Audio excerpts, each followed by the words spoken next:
The best way I can care for you is to care for myself. The best gift I can give you is the gift of my personal development. If I become 10 times wiser, 10 times stronger, 10 times more capable, think of what that will do for our friendship. The first self-interest is to survive. I do an interesting thing now on the instructions given to the first couple, Adam and Eve, after the garden experience. The instructions were, number 1, multiply. It's a lonely world with 2 people. But the second instruction was interesting, and I try to find ways to translate it when I lecture in other countries. And it says to be fruitful or productive. First, you need to produce enough to survive. If a man is by himself and he produces enough for himself, that's called self-care. Then, if he wants to live a higher life, a companion or get married, he now must produce enough for himself and his wife. Somebody says, well, why work that hard when you could just take care of yourself? But that's okay. This is not a moral question. This is a question of, do you wish to live a higher life, a better life? And almost everyone would agree that would be a better life, to be with somebody.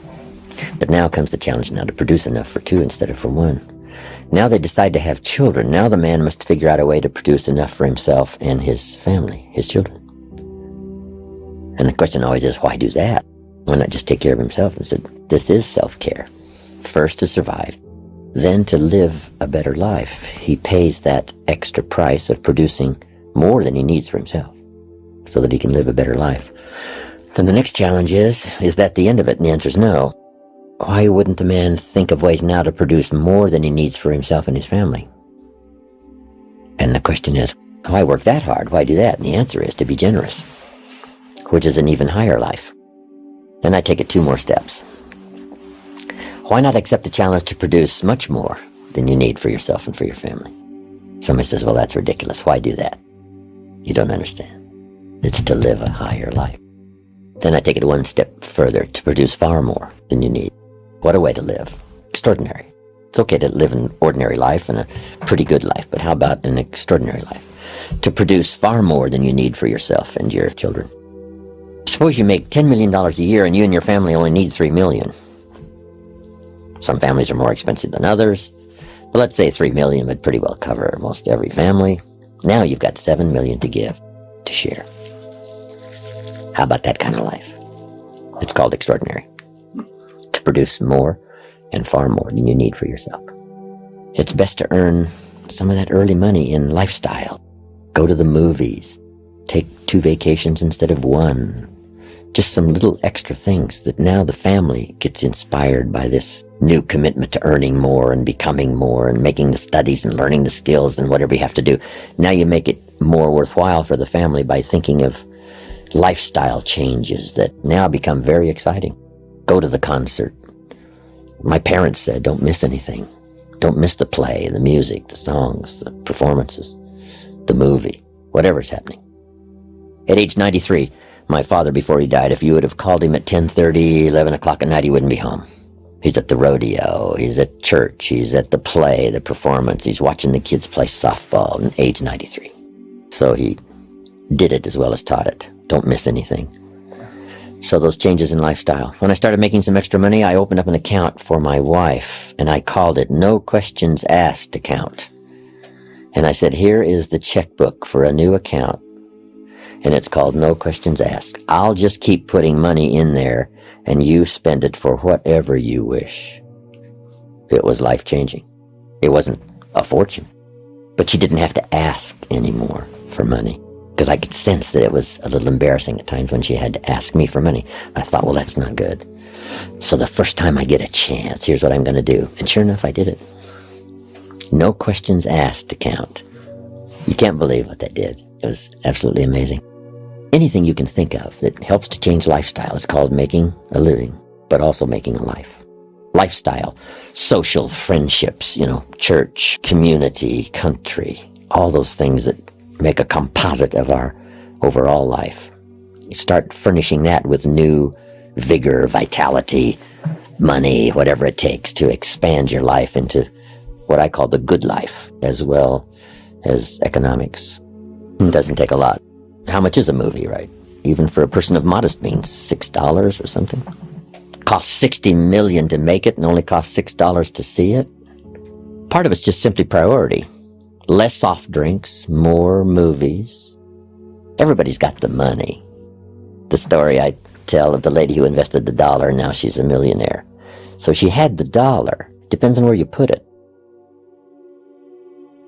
Probably nothing more rewarding than conversation. Sometimes you need to be alone. For all of my busy life, from Milan to New York to Paris to Mexico City to the giant cities of the world, I do seek solitude, but only for short periods of time, not long periods of time. But it is important for me to get away, think and ponder and wonder about my life and what's happening, what's going on, where to go from here.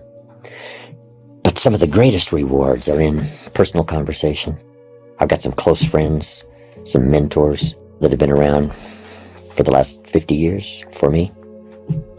That couple of hours of conversation, and you've got enough to feast on and live on for a while till you can have the next one. But it's easy to be a little too busy to go to lunch with a close friend and not miss it, or spend an evening with 2 or 3 families and enjoy life. How much is a concert? $25, $30, $40? Somebody says, well, poor people can't afford to go to a concert. See, no, it's only 8 Coca-Colas. It just depends. So you save up your soft drink money and you do some special things. So lifestyle to live well doesn't cost a fortune. All it costs is paying attention. Then the little dramas. I told a story about calling my father after my mother died. My father lived another 8 years, and he spent 1 more year out on the farm, which I still have up in Idaho, where I make a little wine and grow a few crops and live the good life overlooking the Snake River. But my father spent 1 more year the nights, and then he got a little lonely, and so I got him a place in this little farm village close by, so he could at least go there, spend the night, have breakfast, and then jump in his car and go back to the farm.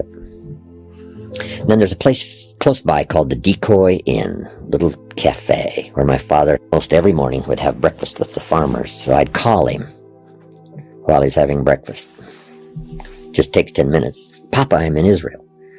And they'd bring him the phone, and we'd have this conversation. And he'd talk real loud so they could all hear the details. They gave me a reception last night on the rooftop. And he'd say, reception on the rooftop? Underneath the stars, Papa. He says, underneath the stars. So everybody gets in on this little conversation he's having with me. Now he's got a story to tell for the rest of the day. My son called me from Israel, and I know he had to get up in the middle of the night. Makes a much more special day. Only takes 10 minutes. Easy to, easy not to. I'd send him these postcards from around the world, and he'd save them. Show them around. When I'd get back, some of them had a little butter and jelly on them, right, where he'd passed them around at breakfast. And then he'd get to retell the story. I was showing these postcards to my friends, and here's what happened, and here's what they said. And it keeps this lively interchange between father and son going. I took him back where he was born, in my motorhome one year. Odessa, Washington. Went to the newspaper office, and he went back into the vaults in this little community, and he found some newspapers dated 1903, when my father was born. So we went through them. No record of his birth. I said, you were born out in the country, Papa. There's no record of your birth here. Like me, I was born at home. Then we went back to Wheeler, where he last went to school. When they had a place in town, they used to have a dry wheat farm, a couple of 1,000 acres in Moses Lake. But we went back to Wheeler, where he last went to school. He used to arrive early, before the teachers got there, and lit the fires in this old stove, 1 or 2 room school. And it was gone.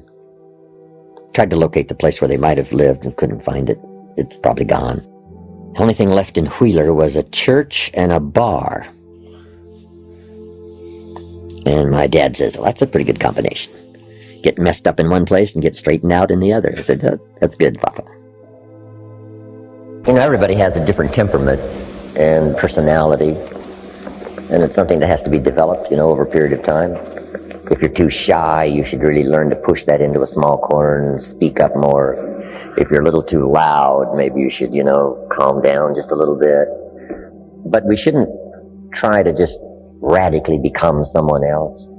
But that's what sophistication and civilization is supposed to do, is to make us civil.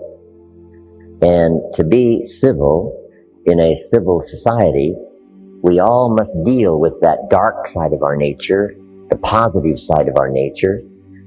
And it isn't that it ever gets done or finished, but that we should suppress those things that would cause us trouble, not only within ourselves, but cause us trouble with someone else.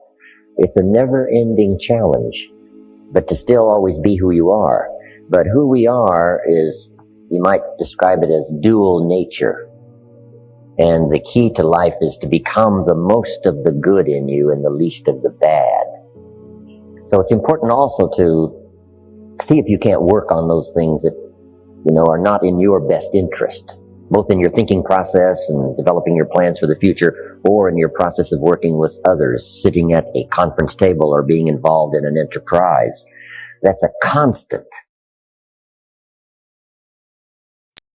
When some become wealthy now, they have to deal with ego that didn't show its sort of ugly head until, the money was flowing like a river, and now this little gremlin on one shoulder whispers and says, now's the time, right, to, conquer the world and let everybody know you're the master. And sure enough, it can cause all kinds of problems. One of the greatest difficulties of wealth is, handling this issue of ego and keeping it under control. So we need to reveal who we are, but we also need to master the art of who we are presented as our best, as it serves us and our children, as it serves us and our friends, as it serves us in our business. But it is a constant and it never ends. But if we can make a personal appeal to ourselves, I want to constantly work on developing the positive side of my nature and do my best to suppress that darker side that would not allow me to be most of what I can possibly be. I think that's what's important. When a president becomes president, it's interesting, what ego might do. Old Testament says this king came to power and he was a good king. Then the next king came to power and he was a bad king. And that's always happening, whether it's good king, bad king, or whether it's inside of our own head. We all have to deal with that. But you might make this note, it's part of the great adventure. I think trying to find your passion is a little bit, maybe too strong a word. Greatly desiring to be extremely successful, I think probably is sufficient. But if you can find something you really love to do and can do it with great passion, I think that's fantastic. But I think being grateful probably is number one. If you've got a job, you got to be grateful. Say, this isn't the greatest job in the world, but even if it's a transitional job getting you where you want to go, you got to be grateful. You don't have to love your job or be passionate about your job, just passionate about staying steady, working hard, learning skills, doing this job so well that the next one will be even better, and taking such good care of this opportunity, another one will present itself. Sometimes the man says, well, if I had a good job, I'd really pour it on. But I've got this lousy job, so I just goof off. So that's not the attitude nor the philosophy. So if you'd really pour it on, this one, even though it may not be the best job in the world, if it furnishes a living, you have to be grateful. If it takes care of you and your family, you got to have gratitude. Not necessarily passion, but gratitude. But I think if you have an extreme desire to wish to be successful, so you can accomplish all you wish to accomplish, be as generous as you'd like to be as strong as you'd like to be in terms of financial strength, involved in entrepreneurial projects that you can't do without, let's say, sizable money, so you go for that. To me, I think that's sufficient. I think if you say you have to find your passion, people find that a little bit confusing. Where would I find it, and what could I be passionate about? I guess you could start with saying, I'm passionate about providing unusual success for myself and for my family, so that my children will say in the years to come, we had the most incredible life together as a family. Then I think the key is to let what you want to accomplish, let that grow. Where at first this is as far as you can see, but if you'll do that, you can say, wow, maybe I could multiply by 2, by 3, and expand my vision, accomplish a lot more. If you have an enterprise, maybe you could make it stronger and better and more far-reaching. Let that happen. It's difficult to figure it all out and then get that done. We just don't do that. We can figure out the next little part of our life that we can see, and then we can say, well, eventually I'd like to have, and let those dreams linger somewhere in your consciousness. I say, make a list of all the things that would give you the most incredible life. Just make that list. What would do it for you over the next 10, 20 years? Places to go, things to see, people to meet, books to read, skills to learn, investments to make, being generous. Just make lists of all the things that you think would make for you a really fantastic life. And at first, don't worry about how to get it. Just let your mind run free and think what would really do it for you. And then just begin. And let those lists alter. Because sometimes you start for something and then you say, sure enough, I thought this was really going to be everything I wanted. Sure enough, this is really not it. Or I can see now, long before you are going to accomplish it, I'm investing too much money and time and effort. So you change. And anytime you want, you can tear up your whole list and start all over again. Some people say, I made the list, so I have to accomplish it. And the answer is no, you don't have to do it. It's your life. It's your list. You can turn it upside down, right side up, scratch off some things, put some new things on, or start all over again. Don't let it become an obsession. Let it become an enticement. Better to be enticed than obsessed. Or we might invest too much effort and time in something that's not really going to turn out to be as great as we thought it would. The old prophet said, sometimes things that taste good in the mouth later turns bitter in the belly. We think, oh, this is it. Sure enough, it was a bit of an illusion. Don't cry for me, Argentina, right? One of the lines is, they are illusions. They're not the solutions they promise to be. But that's a learning experience. And we can only be affected by what we see. Someone says, well, you shouldn't have devoted so much of your time and energy. But if that's what you could see, only that at the moment, we're going to do it. And we just learn as we go. We need a collection of experience to give us good data on what to do, what not to do. Sometimes you need more experience to make a wiser decision. If a person says, well, I've eaten junk food now for a week, but look how strong and healthy I am. See, that's a delusion. 1 week is not going to give you the right kind of information about how you feel, whether it's a good idea to continue or not. You need a lot more experience than that to decide whether or not it's good for you. I used this illustration once with the candle lit, talking about having enough experience to make wise decisions. And I said, would all of you agree that the fire will burn my finger? Let's say that I don't know that, but you're trying to teach me now. If you put your finger in the flame, it will burn your finger. I say, okay, I'm ready to try it. So I put my finger in the flame and take it out, fairly quickly, in and out, right in the flame and out. And I say, look, my finger's okay. Let me try it again. And I put my finger in the flame and take it right out. And I say, my finger's okay. Where did you get this idea that the flame would burn my finger? And they say, no, Mr. Rohn, you can't just go like this really quick and put your finger and take it right out of the flame to know that the flame will burn your finger. You've got to leave your finger in there just a little longer. I say, oh yes, then I need a little more experience to make a wise decision. Say, well, I've taken this cocaine and I feel okay. But see, you don't know the end of that road. This is only the beginning when it seems to be okay. But you need more experience. Now, if you don't have any personal experience on cocaine, then you've got to go to someone who has and says, look, 20 years of my life was wasted, and I finally turned it around. Like some of the old rock and rollers that have turned it around. Amazing. I was in Paris the other day, had 20,000 in my class. Also in town were the Rolling Stones, who rolled into Paris and stopped for a while, with Mick Jagger and all the rest. These guys got through those treacherous days of drugs and alcohol and somehow made it. A lot of them didn't make it. Boy George said, I woke up one day and all my friends were dead. That's enough experience.